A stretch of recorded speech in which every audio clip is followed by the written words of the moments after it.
Hey guys, welcome back to the Castlevania Dawn of Sorrow bestiary. Coming in at number 91 is the werewolf.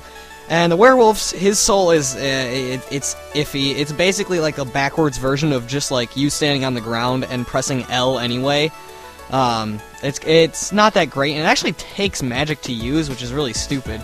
But fortunately, the werewolf is one of those enemies whose magic points are less than their regular HP, so if you want to go ahead and use the imp soul on these guys to defeat them, it makes it a whole hell of a lot easier, so I recommend doing that. Number 92 is the Flame Demon. The Flame Demon is really, actually, it's a pretty good soul, in my opinion. It uses 25 MP, which is, it's not too bad. He is weak to water, by the way, which is what I'm using against him here. But it's also one of those special powers that you can use in tandem with the Bat Company, so you can actually fly around as a bat and use the Flame Demon Soul. That is a really good combination, in case you were wondering. Number 93 is a Tangeli, and, I mean, I haven't really found a use for this soul. I haven't actually used it ever.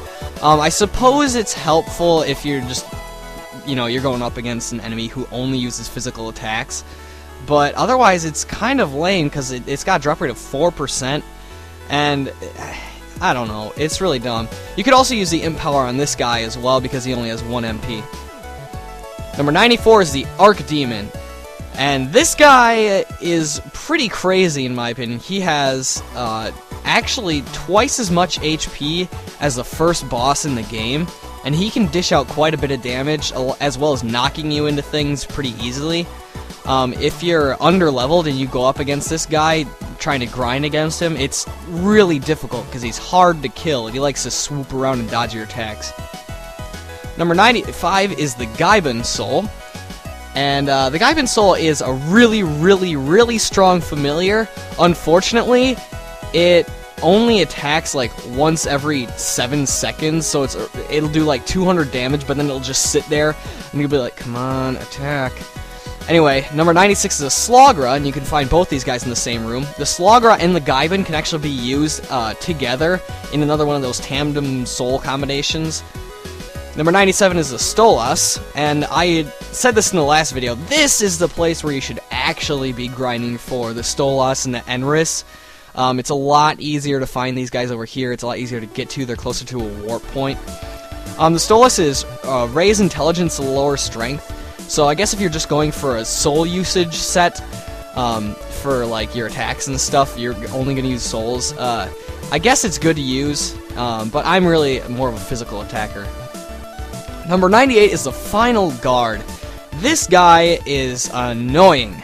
As you can see, he's resistant to everything, and he has a soul drop rate of 4%. Luckily, his max level is 1 out of 1. Unfortunately, you need 3 of his soul, because you actually have to use 2 of his souls for 2 different weapon syntheses.